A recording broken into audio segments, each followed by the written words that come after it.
BA प्रथम वर्ष के बच्चों का हार्दिक स्वागत। बच्चों, हमने गत कालांशों में पढ़ा आदिकाल का इतिहास। आगे हम इसी आदिकालीन इतिहास में हमने गत कालांश में साहित्यिक प्रवृत्तियों की चर्चा की थी। आज हम आदिकाल के लौकिक साहित्य की बात करेंगे। बच्चों, आदिकाल में जहाँ एक और धर्माश्रित और राजाश्रित काव्यों की सृजना हुई, वहीं पर अनेक कवियों ने स्वतंत्र रूप से लौकिक विषयों पर भी काव्य रचना की। ऐसी रचना को लौकिक साहित्य के या लोकाश्रित साहित्य के अंतर्गत हम रख सकते हैं। जिन रचनाओं को हम शीर्षक के अंतर्गत अगर विवेचित करें तो वह हैं ढोला मारूरा दोहा, बसंत विलास, खुसरो की पहेलियाँ, जयचंद प्रकाश और जय मयंक जस चंद्रिका। ढोला मारूरा दोहा राजस्थान के जो प्रसिद्ध लोक कथा गाथा हैं उस पर लिखा गया काव्य है। इसकी लोकप्रियता के संबंध में एक दोहा बहुत ही प्रचलित हुआ।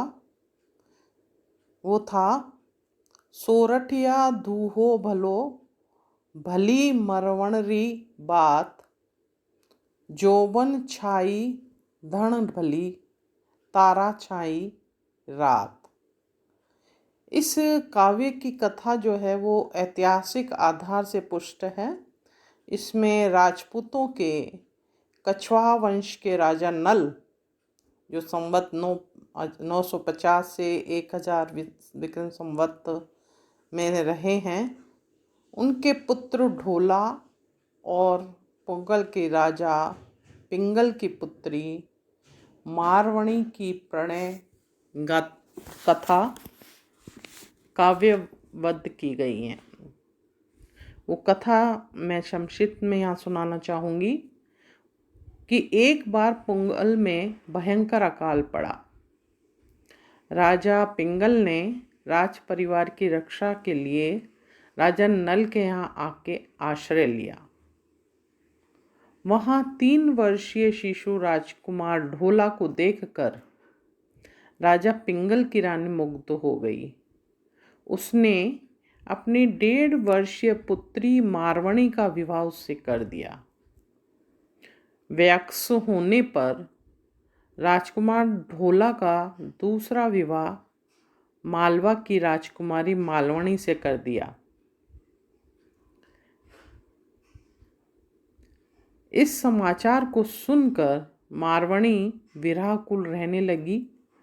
उसने अपना विरह संदेश ढोला के पास भिजवाया, किंतु चतुर मालवणी ने वह संदेश काफ़ी समय तक उसके पास पहुंचने ही नहीं दिया। अंत में वह संदेश अपने गंतव्य तक पहुंच गया और दोनों का पुनर्मिलन हो सका। इस काव्य का रचनाकाल 1100 विक्रम संवत है। यह एक अत्यंत ही सरस काव्य कृति है जिसमें प्रेम और विरह के अनेक मनोरम चित्र अंकित किए गए हैं तथा जिसमें राजस्थान के प्राकृतिक परिवेश के चित्ताकर्षक चित्र प्रस्तुत किए गए हैं।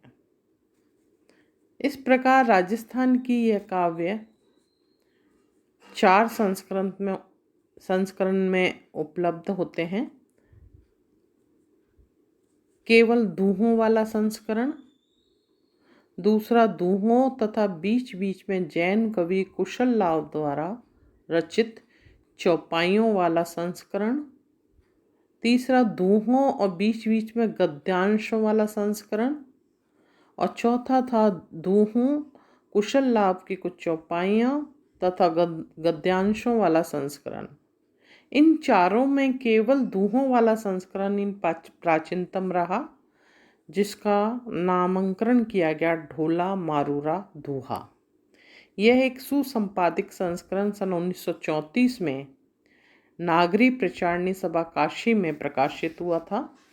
इसके संपादक थे श्री राम सिंह और श्री सूर्यकरण पारिक तथा श्री नरोत्तम स्वामी थे। इस काव्य के साहित्यिक और ऐतिहासिक महत्व के संबंध में आचार्य हजारी प्रसाद द्विवेदी ने कहा भी है कि काव्य सौंदर्य की दृष्टि से इस पुस्तक का महत्व तो है, परवर्ती हिंदी साहित्य के दोहाबद्ध काव्यों को समझने की दृष्टि से भी इस ग्रंथ से सहायता मिलती है। इस पुस्तक को हेमचंद्र के व्याकरण से प्राप्त दोहों और बिहारी सत्सई के बीच की यह कड़ी समझी जा सकती है। यद्यपि यह गीति काव्य के रूप में प्राप्त है और इसमें एक पूरी कथा है तथा यह मुक्तकों के संग्रह के साथ आसानी से तुलनीय हो सकती है। कथा के घुमाव के लिए दीर्घकाल से प्रचलित कथानक रूढ़ियों का इसी प्रकार का आश्रय लिया गया है, जिस प्रकार हिंदी में अन्य चरित्र काव्यों से लिया गया है। अंतर केवल इतना है कि बिहारी के दोहों में कला पक्ष की प्रधानता है, जबकि ढोला मारूरा दोहा में भाव पक्ष की। रामचंद्र शुक्ल ने कहा कि इस ग्रंथ के दोहों की प्राचीनता का अनुमान इस बात से हो सकता है कि कबीर की साखियों में ढोला मारू के बहुत से दोहे ज्यों के त्यों मिलते हैं।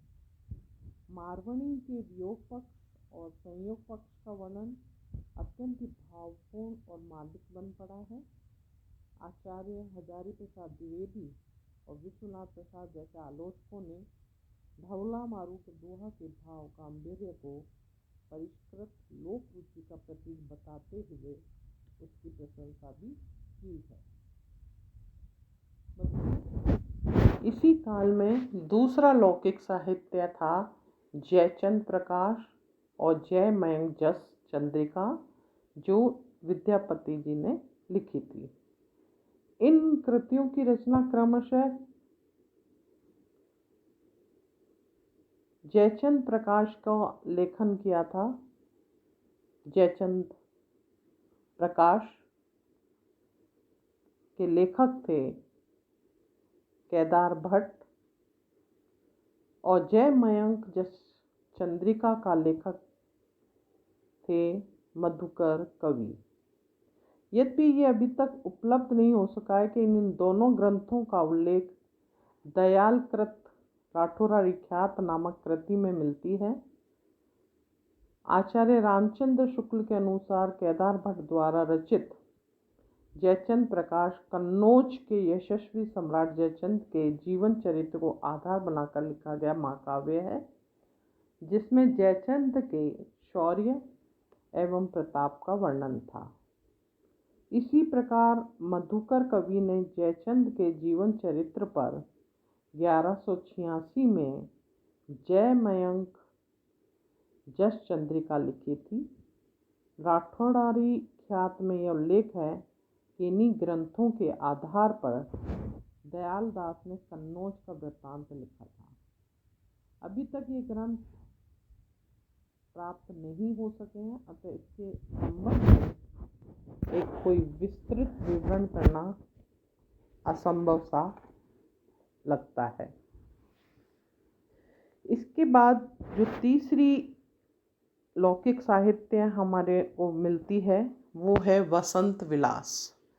आदिकाल में रचित लोकाक्षरित साहित्य में वसंत विलास भी एक आकर्षक कृति है। वह श्रृंगार रस की सरस मधुधारा को प्रभावित करती हुई एक लघु तरंगिणी के रूप में सामने आती है। शोधकर्ताओं ने अभी तक इसके रचयिता का नाम निश्चित नहीं किया है। वास्तव में इसका रचनाकार अज्ञात ही है।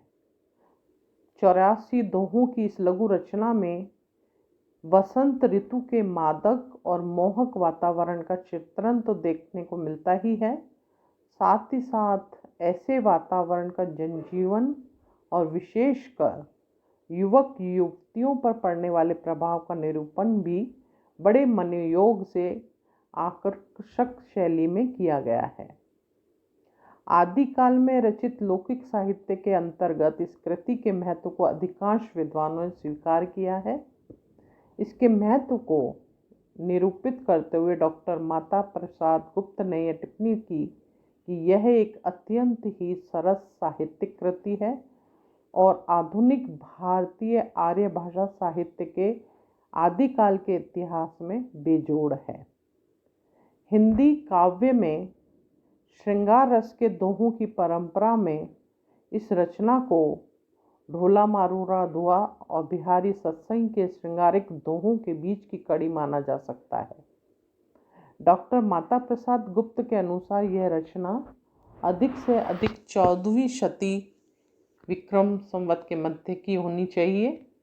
इस काव्य की सरसता के संबंध में डॉक्टर नगेंद्र ने हिंदी साहित्य के इतिहास में संपादित करते हुए अपने विचार दिए थे कि इस काव्य के सरस वर्णनों को पढ़कर सूर की श्रृंगार भावना या उसके पश्चात रीतिकालीन कवियों की श्रृंगारिक साहित्य में अचानक आ जाने वाली प्रवृत्ति नहीं रह जाती और न उनके लिए संस्कृत साहित्य में परंपरा की खोज करना ही आवश्यक प्रतीत होता है।